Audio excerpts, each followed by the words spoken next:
The claiming right was where broken wolves were discarded.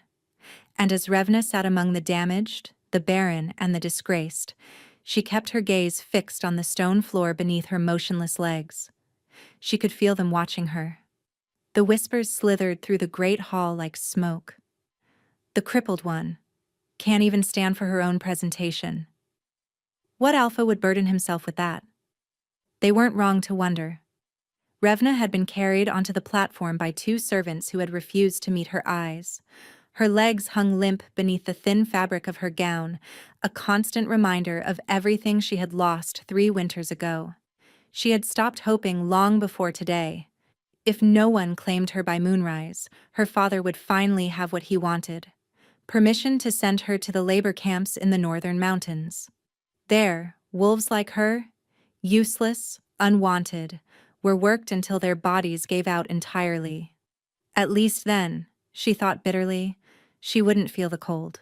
But then the doors exploded open, and when the Alpha King of Valdrin walked into the hall, when his gaze swept across every woman on that platform and stopped, impossibly, inexplicably, on her, Revna understood that fate had not forgotten her after all.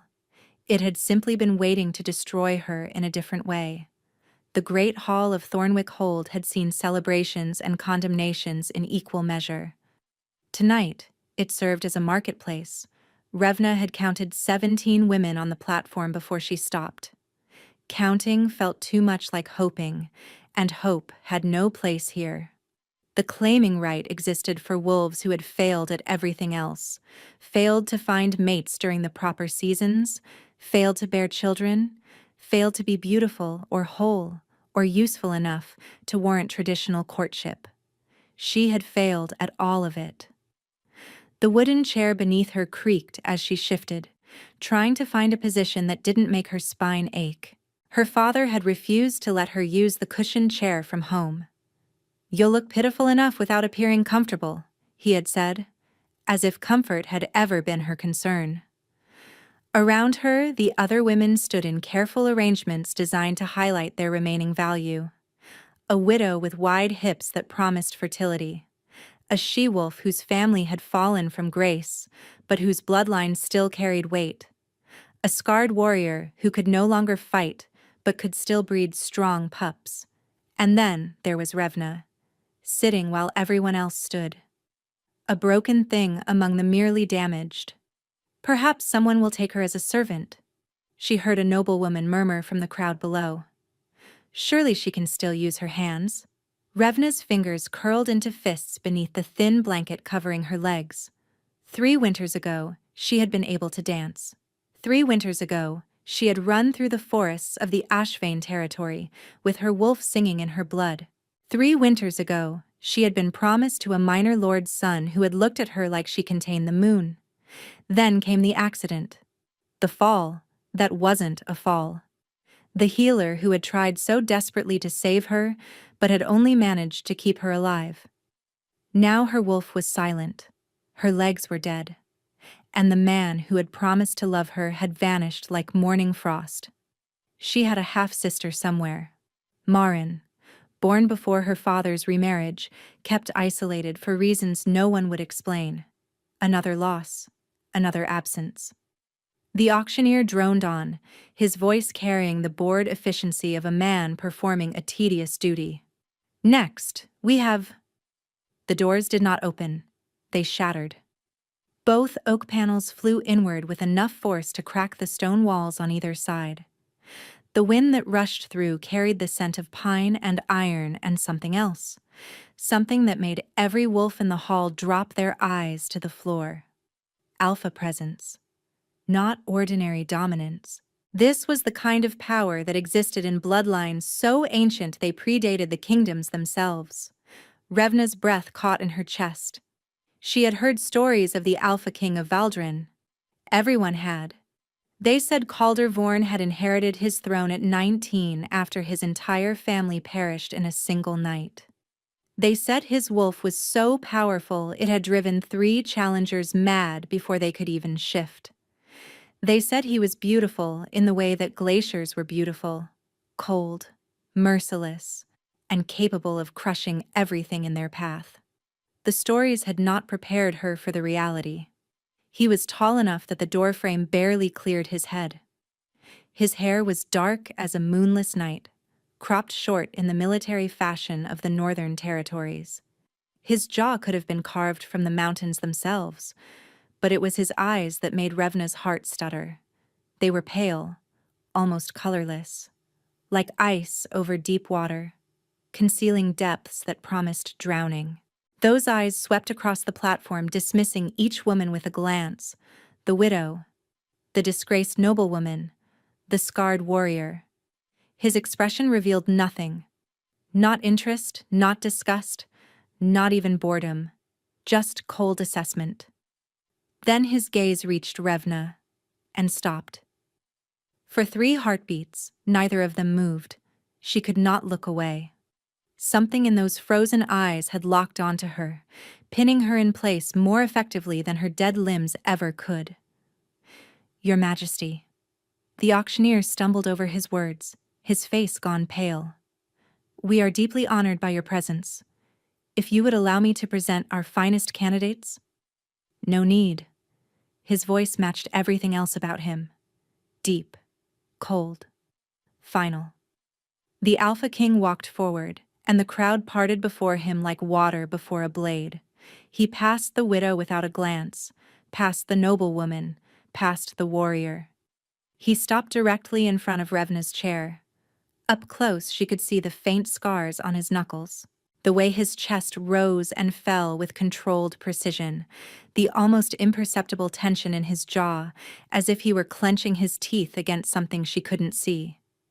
He was looking at her legs, at the thin blanket that did nothing to hide their stillness. "This one," he said. The hall went silent. "Your Majesty." Her father lurched forward, his face a mask of poorly hidden alarm.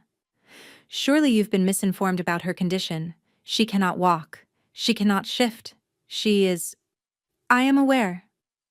Caldervorn did not look at her father.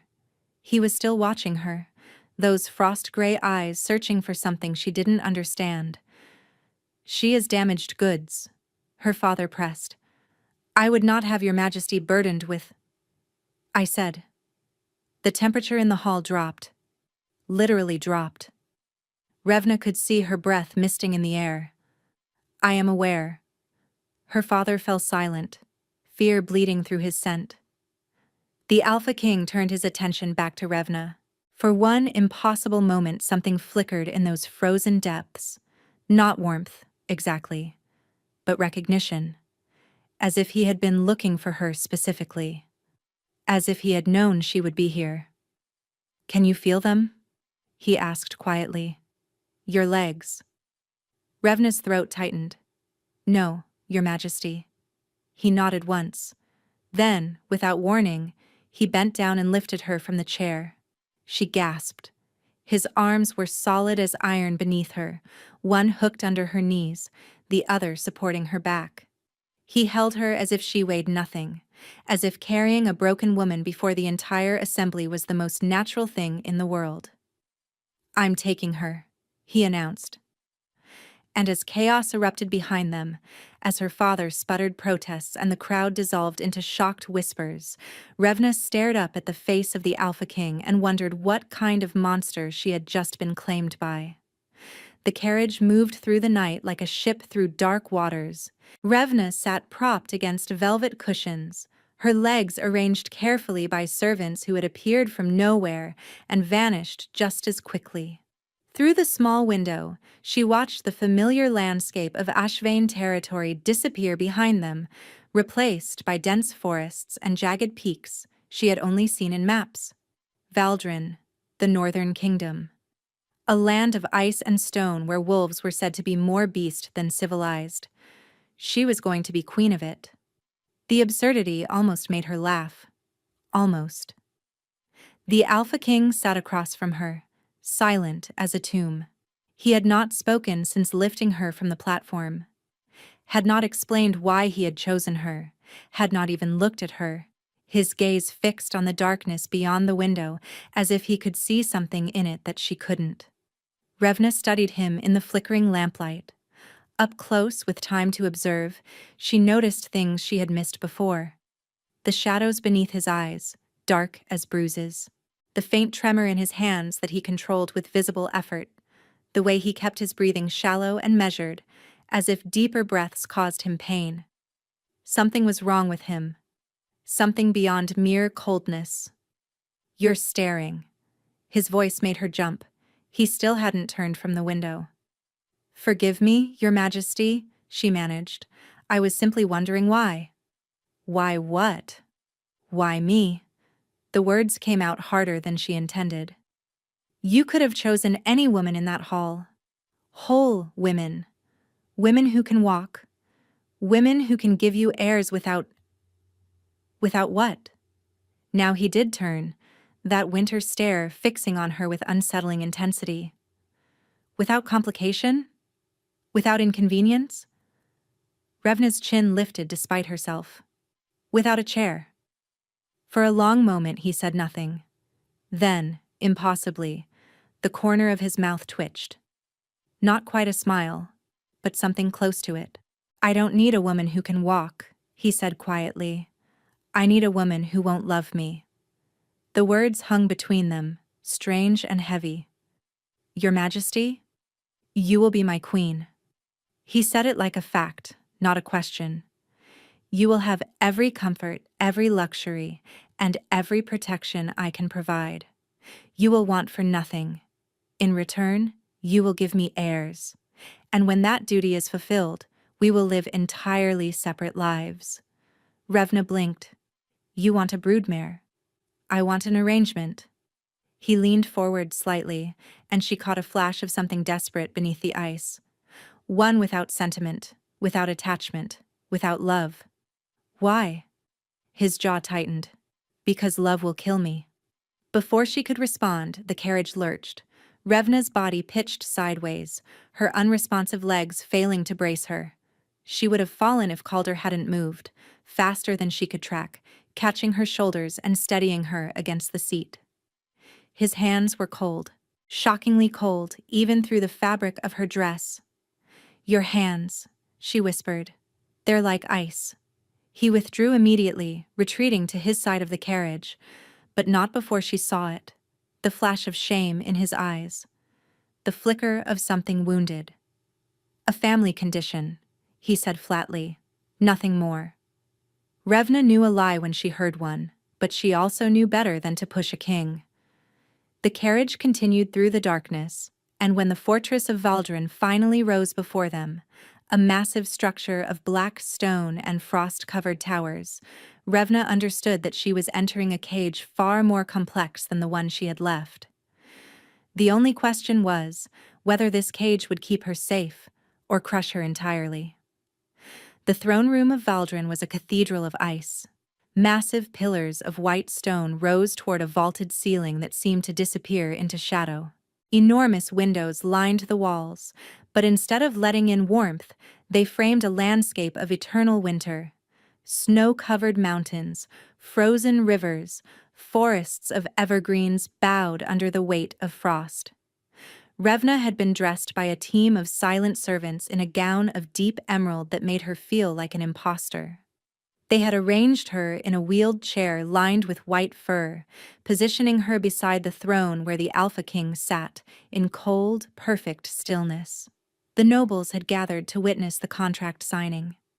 Dozens of them, dressed in furs and jewels, watching her with expressions that ranged from curiosity to naked contempt.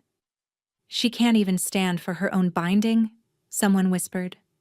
"Perhaps he's lost his mind, the curse finally taking hold." "What curse?" "Shh, not here." Revna filed that away, the mention of a curse, but kept her expression neutral. 3 winters of being pitied and scorned had taught her how to wear a mask. The officiant stepped forward, an elderly wolf with ceremonial robes, and a voice like cracking ice. "We are gathered to witness the binding of Calder Vorn, Alpha King of Valdren, to the woman Revna of Ashvain. The terms have been agreed upon, the contracts have been prepared." He turned to Calder. "Your Majesty, do you accept this woman as your bound mate, your queen, The vessel of your heirs? I do. And do you, Revna of Ashvain, accept this man as your bound mate, your king, the sire of your children? Revna's throat tightened. This was it. The moment that would seal her fate forever. I do. A murmur rippled through the crowd. The officiant continued, listing the terms of the contract, her duties, her privileges, the expectations placed upon her. Revna barely heard any of it. She was too aware of Calder beside her, radiating that unnatural chill like a man carved from winter itself. If there are any who object to this binding, the officiant intoned, speak now, or, I object. The voice cut through the hall like a blade. Revna's blood turned to ice. Real ice, not the metaphorical kind she had grown accustomed to. She knew that voice. Had heard it every day for 3 winters, dripping with false concern and hidden malice. Seraphine. Her stepsister emerged from the crowd, beautiful as a poisoned flower. Her hair was the color of summer wheat, her eyes the deep blue of a winter sky. She moved with the fluid grace of a woman who had never known a moment of imperfection in her life. The woman who had been engaged to the man Revna was supposed to marry before the accident had taken everything. Forgive my interruption, Your Majesty, Seraphine said, her voice dripping with rehearsed humility. But I could not in good conscience allow this binding to proceed without warning you. Calder's expression did not change. Warning me of what? Of what she is. Seraphine's eyes found Revna's, and the hatred in them was barely concealed. Of what she's hiding beneath that pretty gown and pitiful chair. Revna's heart hammered against her ribs. Seraphine, don't. She wasn't always crippled, Your Majesty, Seraphine continued, ignoring her. 3 winters ago, she was whole, strong, promised to a good man who loved her. A dramatic pause. Until the accident that broke her legs and killed her wolf. Whispers exploded through the crowd. But here's what no one knows. Seraphine stepped closer, her voice carrying to every corner of the hall. The healers who treated her, they found something in her blood. Something that shouldn't be there. A binding seal. The kind used to cage dangerous magic. Revna's blood ran cold. How did Seraphine know about the seal? Only the healer had been present when, unless her mother had told her. Unless this had been planned from the beginning. The temperature in the room dropped sharply. Revna saw frost spreading across the nearest windows. That is enough, Calder said quietly, but Seraphine wasn't finished. Ask her, Your Majesty. Ask her why she really can't walk. Ask her what the seal is holding back. Ask her. I said. The frost spread further, climbing the walls, coating the floor. Several nobles stepped backward in alarm. That is enough. Seraphine finally fell silent, but the damage was done. Every eye in the hall was fixed on Revna now, filled with suspicion and fear. Calder turned to look at her. His expression was unreadable, but something flickered in those colorless eyes. Something that might have been recognition. Is it true? He asked quietly. Is there a seal on you? Revna's hands trembled in her lap. She wanted to lie. Every instinct screamed at her to deny it, to protect herself, to survive. But something in his gaze stopped her. A strange understanding, as if he already knew the answer. Yes, she whispered. But I don't know what it's holding back. I swear to you, I don't know what I am. The hall held its breath. Calder studied her for a long moment. Then he turned back to the officiant, his voice carrying absolute command. Continue the binding. Gasps echoed through the crowd. Seraphine's face twisted with disbelief. Your Majesty, you can't possibly... This woman will be my queen. Calder's voice brooked no argument. Anyone who objects can take their concerns to my dungeons. The officiant, pale but obedient, continued the ceremony with shaking hands. When it was done, When the contracts were signed and the binding words spoken, Calder rose from his throne and turned to face the assembled nobles. "You have witnessed the binding," he announced. "Revna of Ashvane is now your queen. You will show her the respect her position demands, or you will answer to me." Then he bent down, lifted Revna from her chair, and carried her from the throne room without another word. Behind them, Seraphine stood frozen among the stunned crowd, and as Revna pressed against the cold chest of her new husband, feeling the unnatural frost that seemed to live inside him, she heard her stepsister's final words echoing in her mind. "When he discovers what you really are, he'll destroy you both." The queen's chambers were a prison wrapped in silk. Revna had been installed in a suite of rooms larger than her father's entire house. Tapestries depicting ancient wolf hunts covered the walls. A fireplace tall enough for a grown man to stand in dominated one corner, flames crackling against the perpetual cold that seeped through the stone. The bed was a massive structure of carved mahogany draped in furs so soft they felt like clouds against her skin. And yet, she could not leave. Not because anyone had forbidden it, but because the corridors of Valdrin were built for wolves who could walk, who could run, who could climb the endless stairs that connected tower to tower. Her wheeled chair was useless here. She was as trapped as she had ever been. 3 days had passed since the binding ceremony. 3 days since Calder had carried her to these rooms, set her gently on the bed, and left without a word. 3 days of silence, of waiting, of wondering when her new husband would come to claim what the contract entitled him to.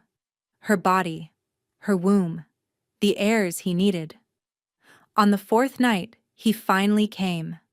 The knock was soft, softer than she expected from a man of his size. Revna straightened against the pillows, her heart beginning to race. "Enter." The door swung open, and Calder stepped inside. He looked different in the firelight. Less like a king, and more like a man carrying weight he couldn't set down.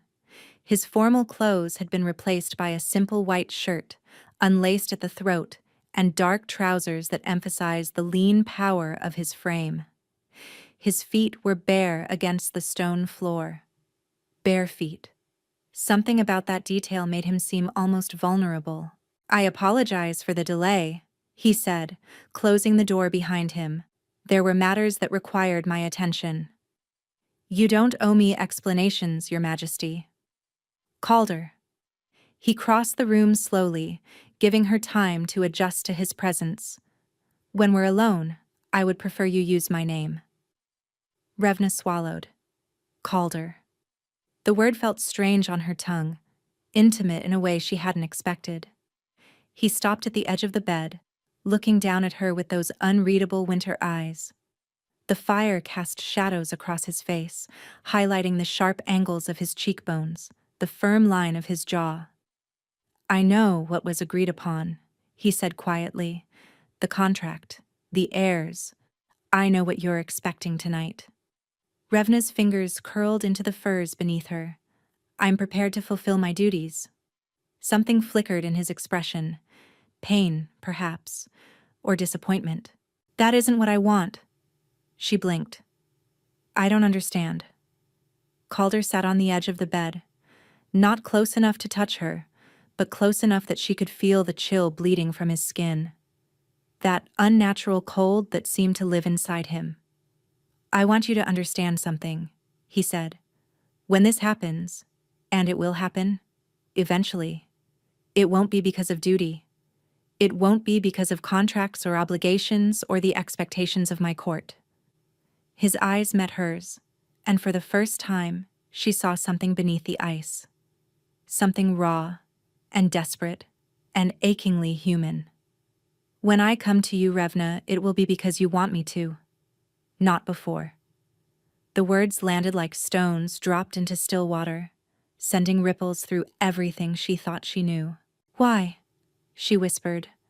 "Why would you care what I want? I'm just... Don't." His voice was sharp enough to cut. "Don't tell me what you are. I know what you are." "Do you?" The bitterness crept out before she could stop it. I'm a crippled woman, with a seal on her blood, and no memory of what put it there. I'm damaged goods, just like everyone says. So why? Because I know what it feels like. The admission hung between them, heavy with meaning she didn't fully understand. Calder looked away, his jaw tightening. I know what it feels like to be broken, to have something sealed inside you that you can't control, to be treated as less than whole by people who have never understood what it costs to survive. Revna's breath caught. The curse, the one they whispered about at the ceremony. His silence was answer enough. What is it? She pressed. What's wrong with you? For a long moment, he didn't respond. Then he reached out, slowly, giving her every chance to pull away, and took her hand in his. His skin was ice, genuinely, painfully cold, as if he had been holding snow for hours. But beneath the chill, she could feel his pulse, steady, strong, alive. There are things I cannot tell you yet, he said quietly.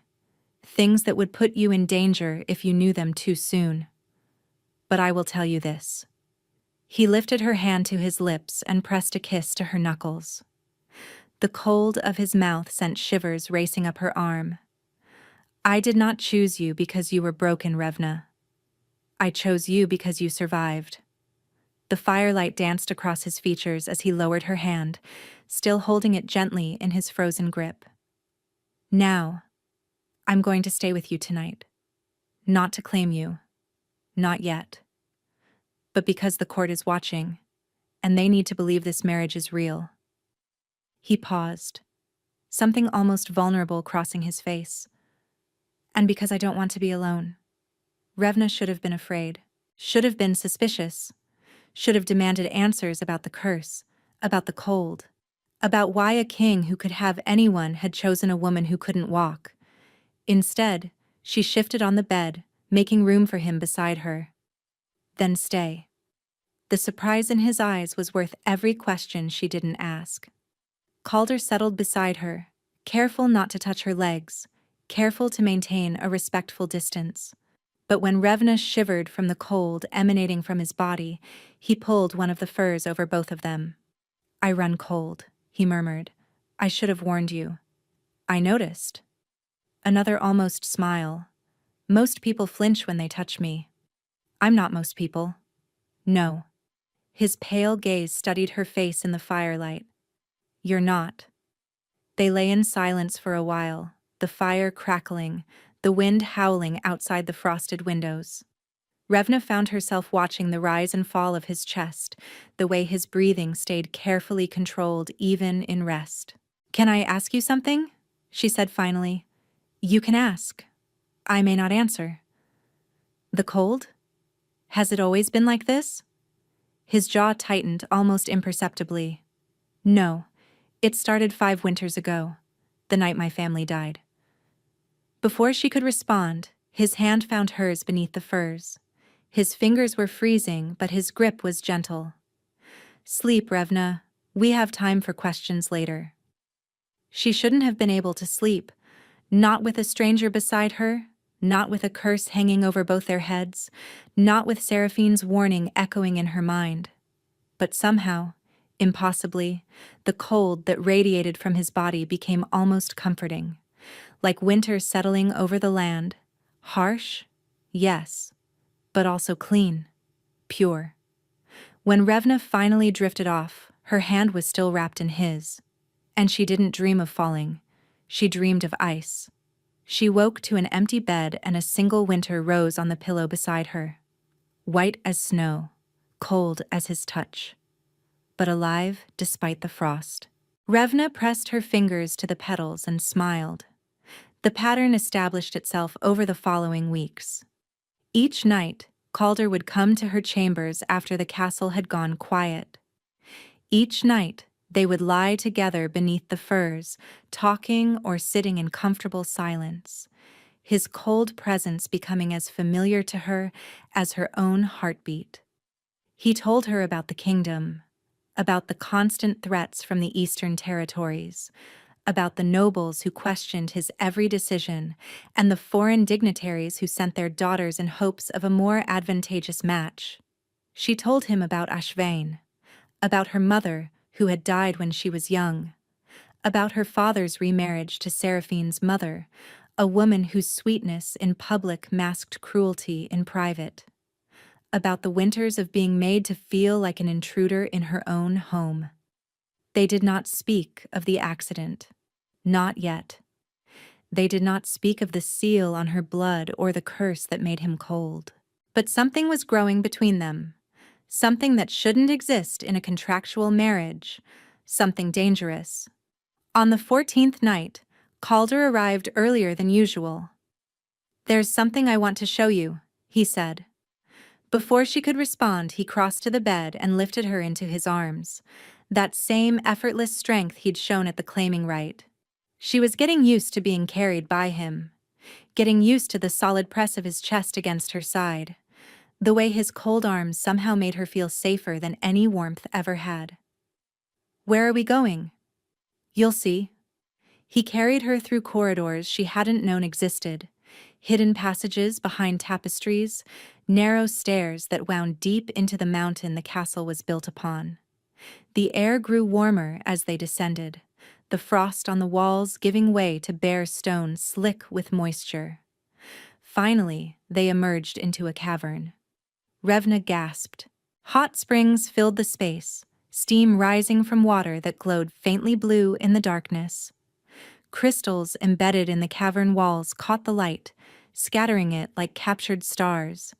It was beautiful, otherworldly, and utterly private. "I thought you might miss being warm," Calder said quietly.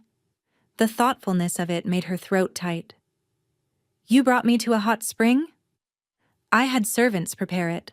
The water is heated by volcanic vents deep in the mountain. It's one of the few places in Valdrin where the cold can't reach." He set her down on a stone bench carved into the edge of the largest pool. Steam swirled around them both. "I'll leave you to stay." The word escaped before she could stop it. Calder froze, his colorless gaze searching her face. "Revna, I can't get into the water alone."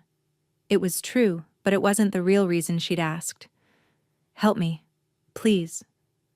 Something shifted in his expression, a wall crumbling, a decision being made. Slowly, he knelt beside her. His hands found the laces of her gown with careful precision. He didn't rush, didn't presume.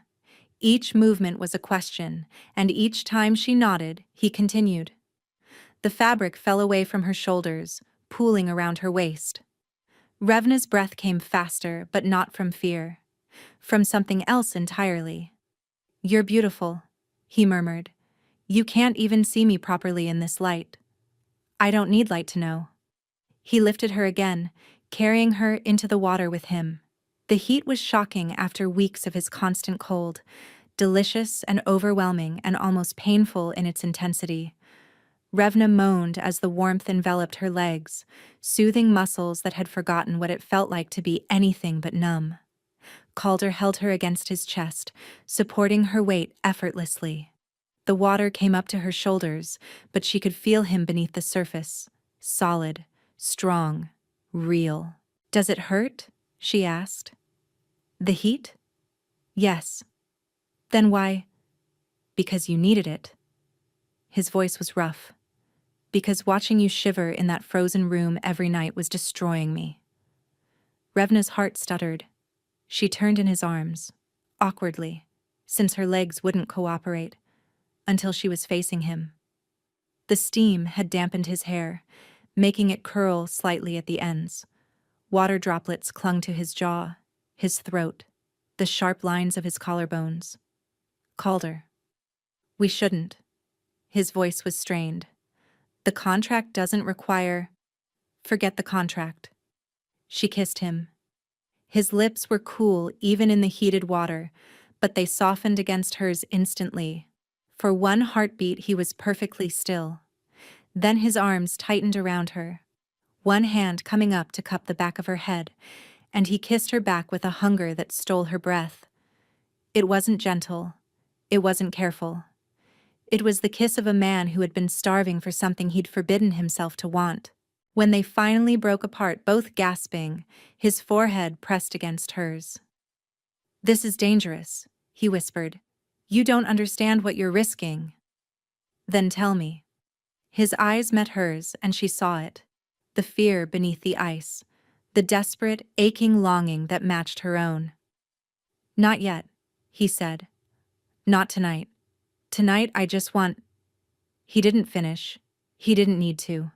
They stayed in the hot spring until the water began to cool, exploring each other with hands and mouths and whispered words. He learned the curve of her waist, the hollow of her throat, the small sounds she made when his cold lips found warm skin. She learned the scars on his back, 4 parallel lines where his youngest brother had clawed him during the final moments of the curse, desperate and dying, and the way his breath hitched when she traced them. They didn't complete the union that night, but what they shared felt more intimate than any physical claiming could have been. Afterward, wrapped in warmed furs in a small chamber adjoining the springs, Revna lay against his chest and listened to his heartbeat. It was slower than a normal wolf's, as if even his heart had been touched by frost. "Calder? I think I might be falling in love with you." His entire body went rigid. The winter that bled from his skin intensified sharply, enough to make her gasp. She pulled back to look at his face and found his expression twisted with something that looked horribly like fear. "Don't," he said. His voice cracked on the word. "Revna, please, don't love me." "Why?" But he was already pulling away, already withdrawing behind those walls of ice. "I need to go," he said abruptly. "I'll send servants to return you to your chambers." "Calder, wait." He was gone before she could finish. Revna sat alone in the cooling chamber, her skin still tingling from his touch, her heart aching from his absence. And for the first time since the accident, she felt something stir in her legs. A warmth, a pulse, a flicker of something that had been dead for 3 long winters. She stared down at her motionless limbs, her breath catching in her throat. Had she imagined it? The following weeks became a delicate dance of approach and retreat. Calder still came to her chambers each night, but something had changed. He was careful now, controlled. He held her hand but didn't kiss her. Lay beside her but kept distance between their bodies, as if he was afraid of what might happen if he let himself get too close. Revna didn't push. She had seen the fear in his eyes that night in the hot spring. Whatever secret he was keeping, it terrified him. And she was learning that this cold, powerful king was far more fragile than he appeared. But the feeling in her legs didn't go away. It came in flickers at first, a tingle when Calder touched her, a pulse of warmth when she thought about him. Then it grew stronger. Sometimes, late at night, she could almost swear she felt her toes. She didn't tell him. Didn't tell anyone. The seal on her blood was supposed to keep her paralyzed. If something was changing, if the seal was weakening, she didn't know what would emerge. One evening, she was sitting by the fire when Calder arrived earlier than expected. His face was pale, paler than usual, and there was frost in his hair that hadn't melted. "I need to tell you something," he said without preamble. Revna's heart clenched. "What is it?" He crossed to where she sat and knelt before her chair, taking her hands in his. The cold of his touch was sharper than ever, burning against her skin. "I've been lying to you." "About what?" "About why I chose you. About the curse. About everything." He took a shaking breath. Revna had never seen him like this. Vulnerable. Exposed. The walls of ice crumbling away to reveal the wounded man beneath. "My family didn't die in an accident 5 winters ago," he said quietly. "They were killed. By me?" The words landed like physical blows. "I don't understand," she whispered. "There's a curse on my bloodline. An ancient curse, placed generations ago by a witch who was wronged by my ancestors. His grip on her hands tightened. The men of my family cannot love. We are forbidden from it. If we ever truly fall in love, the curse activates. What happens? We freeze from the inside out. Our hearts turn to ice. We die. He laughed bitterly. Slowly, painfully, and with full awareness of exactly what we've done to ourselves. Revna's blood ran cold. Your family. My father fell in love with my mother after 20 winters of marriage. The curse took him in 3 days. My brothers watched it happen and panicked. They each had women they cared for. Each tried to end those attachments before it was too late. His voice broke. They failed. Tears were streaming down Revna's face. You watched them all die. I was 19. I held my youngest brother as the frost covered his heart. He was 17. He had only just fallen in love for the first time. The grief in his voice was ancient, endless, a wound that would never heal. I swore that day that I would never let myself love anyone, Calder continued, that I would choose a mate purely for politics, for heirs, for duty, someone I couldn't possibly develop feelings for. His frost-gray eyes lifted to meet hers. And then I saw you on that platform, broken and beautiful and fierce despite everything. And I thought, she's perfect. She's damaged enough that I'll never be able to love her. She'll be safe. I'll be safe. His hands trembled against hers. I was wrong. Revna's heart was pounding so hard she could barely hear her own voice. Calder, what are you saying?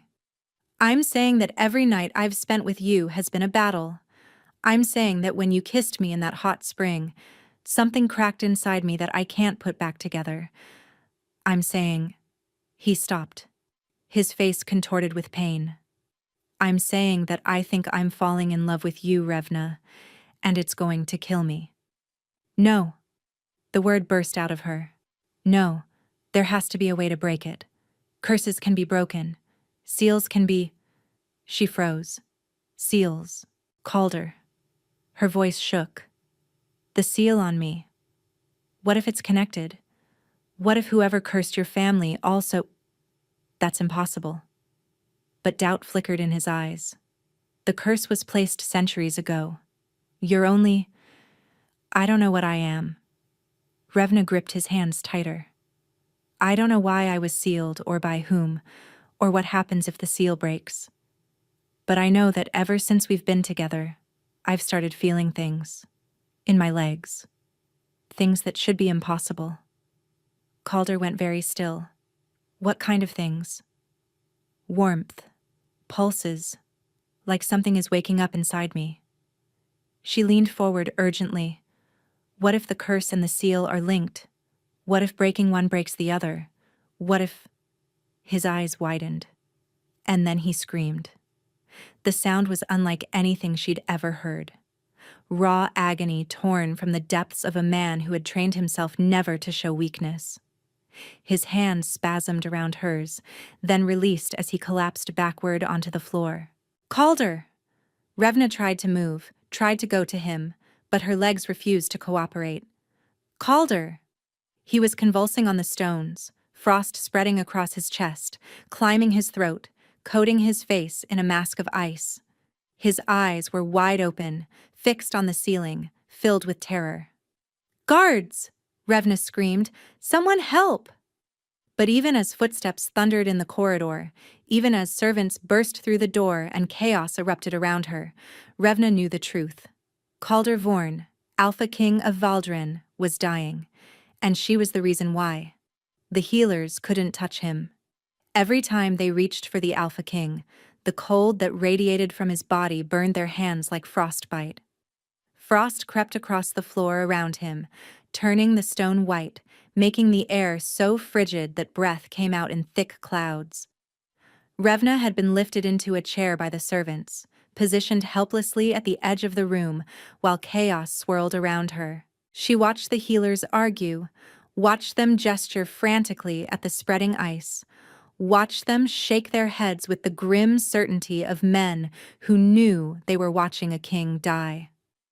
There's nothing we can do, the head healer finally admitted. The curse is too advanced. If we had caught it sooner, perhaps. But now, no. The word tore out of Revna's throat.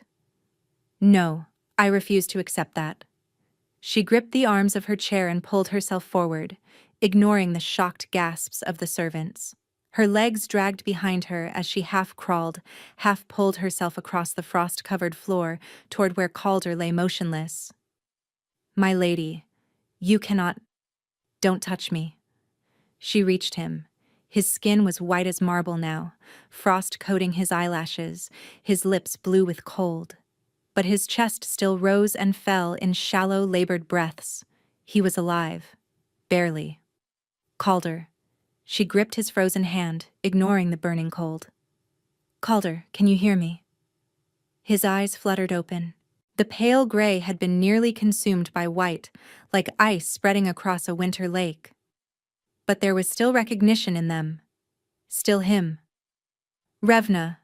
His voice cracked like breaking ice. You need to leave. The cold will spread to you. It will. I'm not leaving you. The curse takes everyone I love. A tear slid down his frozen cheek, turning to ice before it reached his jaw.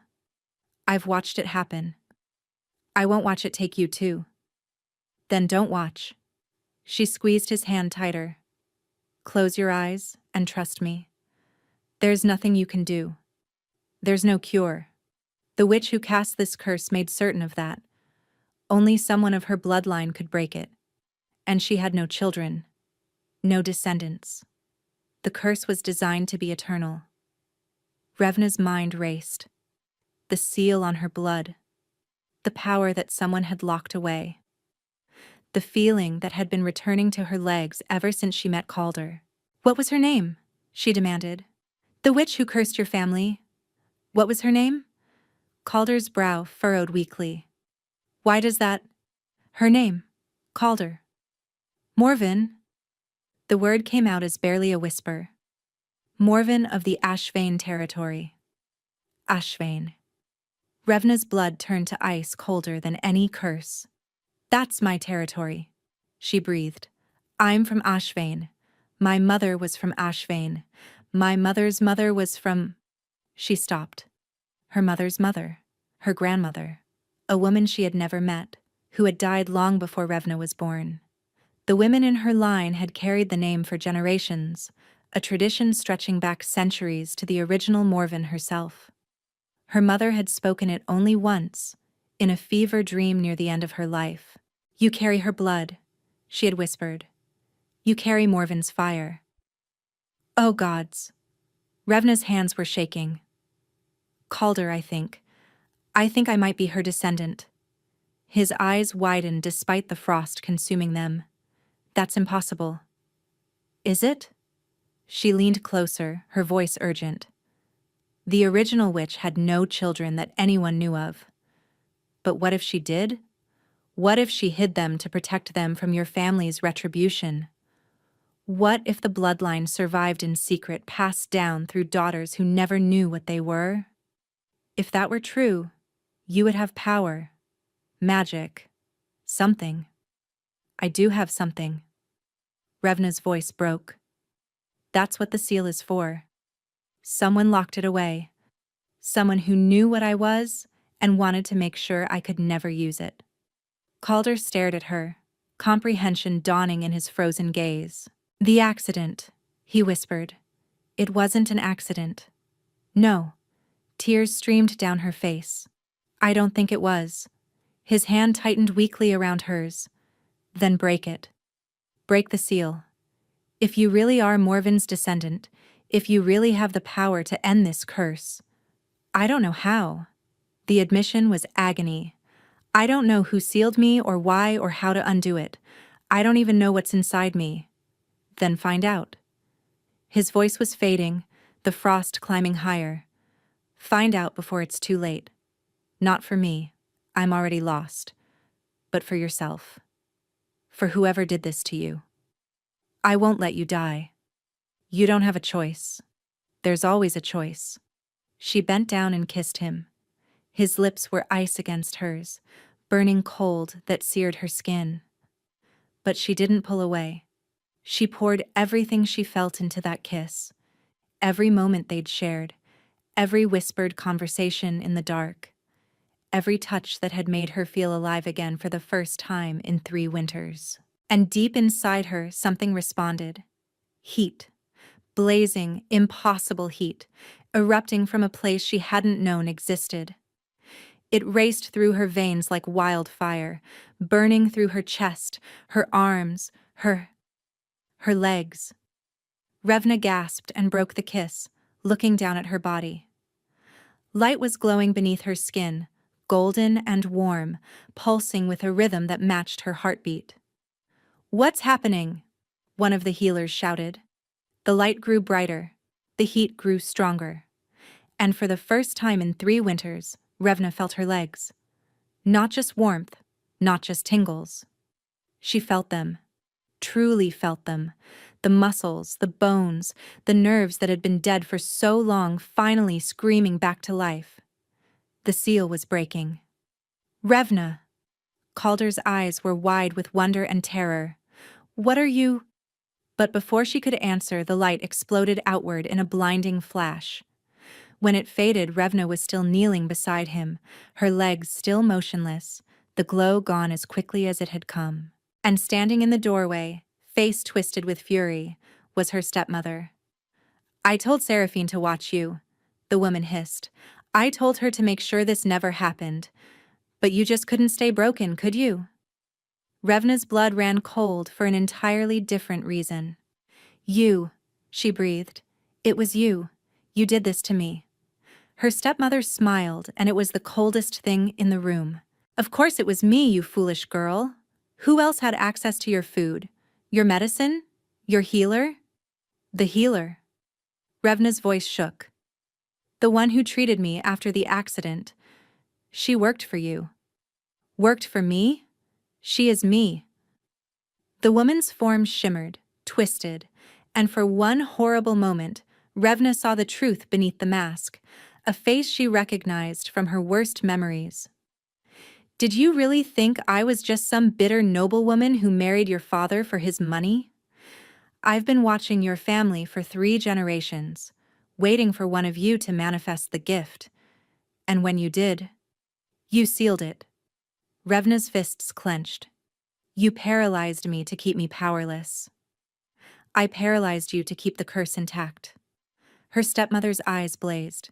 "Do you have any idea what your bloodline represents? The original Morven was my mentor, my mother figure.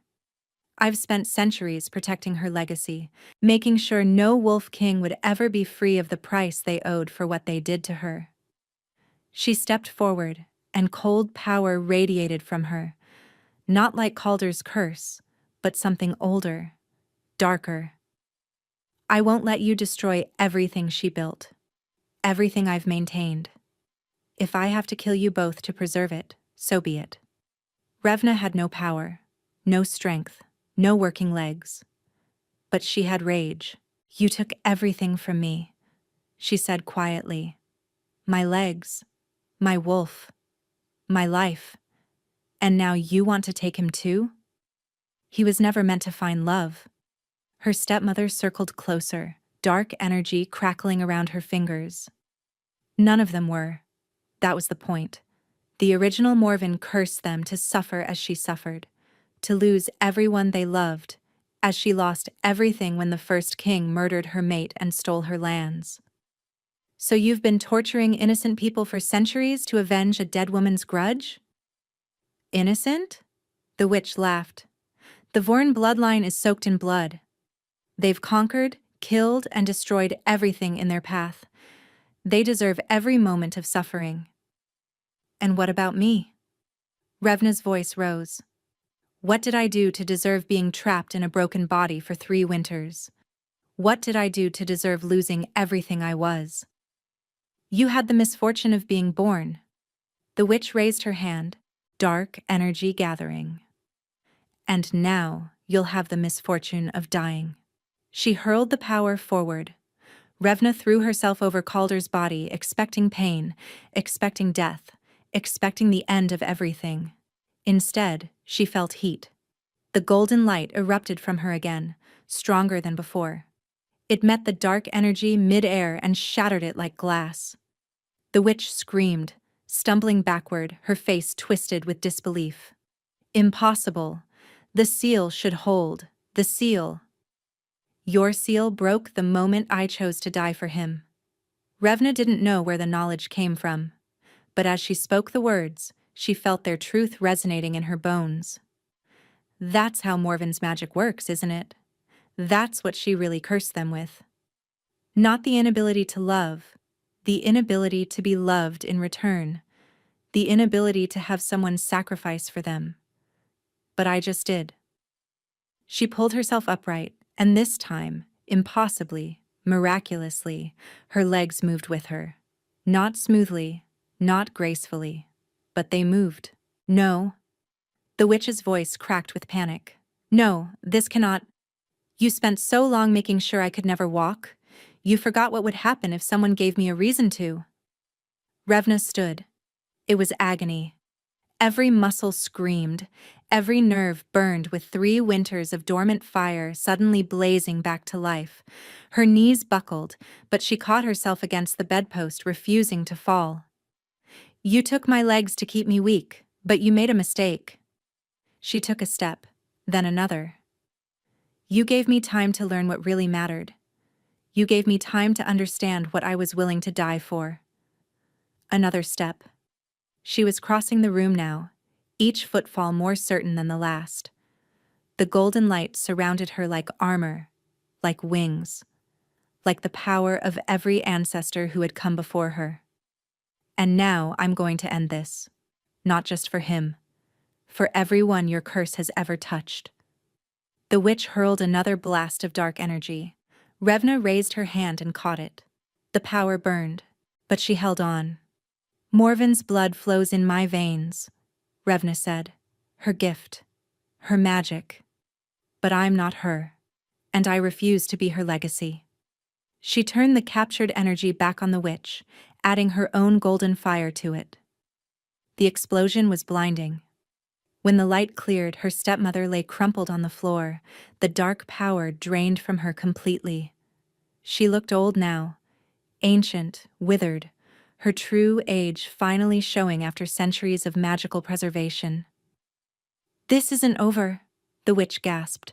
The curse.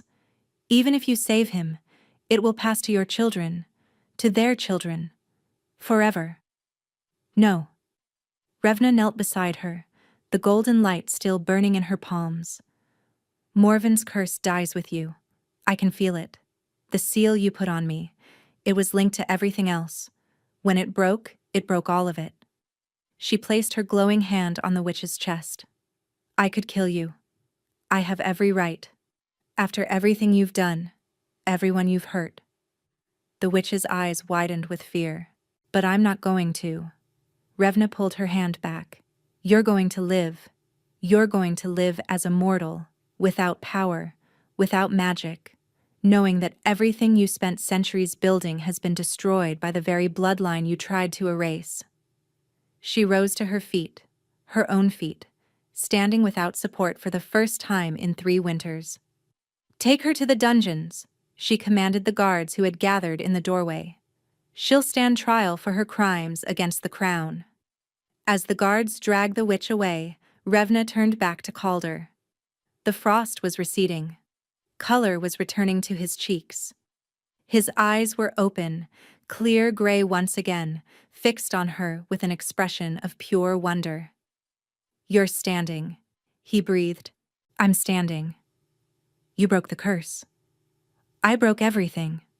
She crossed to him and knelt beside the bed, taking his warming hands in hers. The curse, the seal, all of it. It's over, Calder. You're free. He reached up and touched her face with trembling fingers. You could have died. That power. You had no idea how to control it. You could have. I would have died 1,000 times to save you. His eyes filled with tears. Warm tears. Liquid tears. no longer turning to ice on his cheeks. "I love you," he said. "I couldn't say it before. I was too afraid. But I love you, Revna. I've loved you since the moment I saw you on that platform, refusing to be pitied, refusing to be broken. I love you too." She leaned forward and kissed him. His lips were warm now, soft, alive. When they finally broke apart, they were both crying. "What happens now?" she whispered. Calder smiled, a real smile, bright and unguarded, the kind she had never seen on his face before. "Now we live, together, as we were always meant to." 6 months later, spring came to Valdrin for the first time in living memory. Not just in the calendar, not just in the turning of the seasons, but in the land itself. Snow melting from slopes that had been frozen for generations, flowers pushing through soil that hadn't seen sun in centuries, rivers running free where ice had dammed them for longer than anyone could remember. The curse was truly broken. Revna stood on the balcony of the royal chambers, watching the transformation with wonder. Behind her, she could hear Calder dressing for the day's ceremonies, humming softly under his breath.